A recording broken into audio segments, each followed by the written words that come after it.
और हजारों वैज्ञानिक, हजारों लोग उसका रिसर्च कर करके रह गए, पर उनको ये नहीं मालूम पड़ा कि आखिर ये मक्खन कैसे बन जाता है।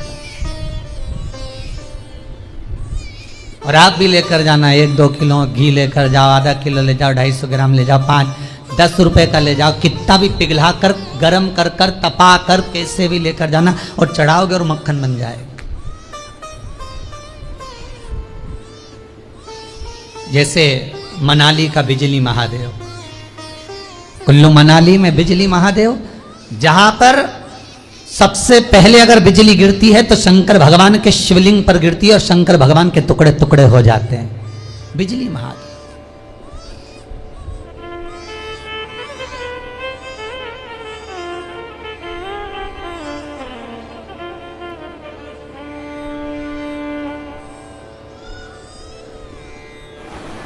नौ 9:15 का पहले पूजन बताया है आपको, सुना है आप लोगों ने?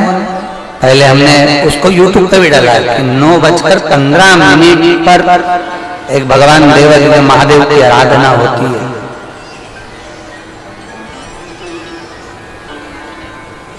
ये कोई सियोर वाले महाराज ने बनाकर नहीं बताया कि 9:15 पर आराधना होती है, हमारे शास्त्रों में भी उसका उल्लेख है। भगवान को जल चढ़ाया, चढ़ाने के बाद थोड़ा सा जल हाथ में या कटोरी में या कलश में झेल लिया, भले 2 बूंद लाओ पर अपने घर पर लेकर आओ। उस 2 बूंद जल का भी स्पर्श कलश के अंदर हाथ की 3 उंगलियां लगाकर अगर त्रिशूल पर टच कर कर मात्र आपने उस कलश के अंदर लगा दिया और वो जल भी आपने अपने घर पर छोड़ दिया, छीट दिया या उसका आचमन मात्र हो गया, तो व्यक्ति का यश बढ़ना अपने आप प्रारंभ हो जाता है, उसकी यश की प्राप्ति उसको होने लगती है, उसको यश की वृद्धि होने लगती है, उसको यश की प्राप्ति होने लगती है। त्रिशूल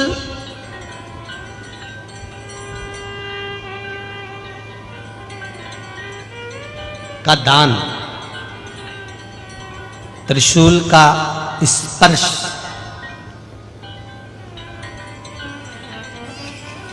एक बहुत अच्छी बात कहना चाहेंगे, आपके स्मरण में रहना चाहिए, बहुत सुंदर इसमें। कभी अगर मौका लगे, कभी अगर मौका लगे, और शंकर भगवान का बहुत सुंदर श्रृंगार हो गया, बहुत सुंदर श्रृंगार हो गया, और शिव जी पे माला भी बहुत अच्छी चढ़ी है, बेलपत्र भी अच्छी चढ़ी है, धतूरा भी अच्छा चढ़ा हुआ है, फूल भी अच्छे चढ़े हुए हैं, और आपने देख लिया शिव जी का बहुत अच्छा श्रृंगार हो गया, और तुम्हें कभी मौका लग जाए ऐसा,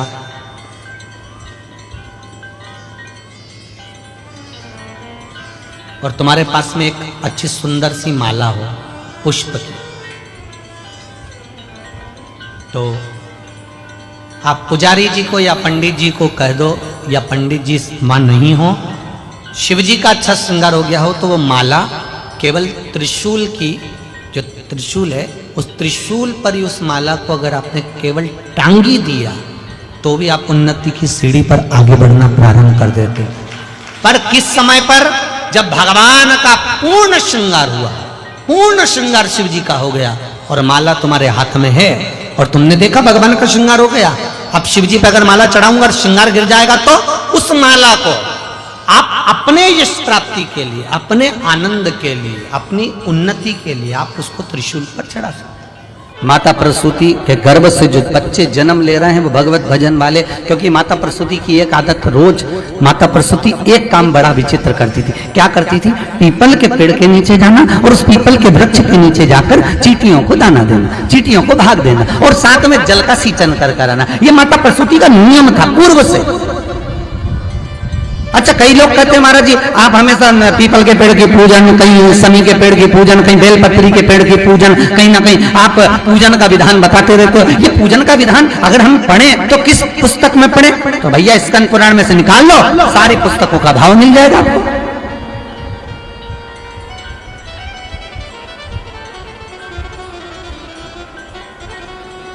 क्यों हमारे हिंदू धर्म में कहा गया कि आंवले की पूजन करो, दशा माता के दिन पीपल की पूजन करो?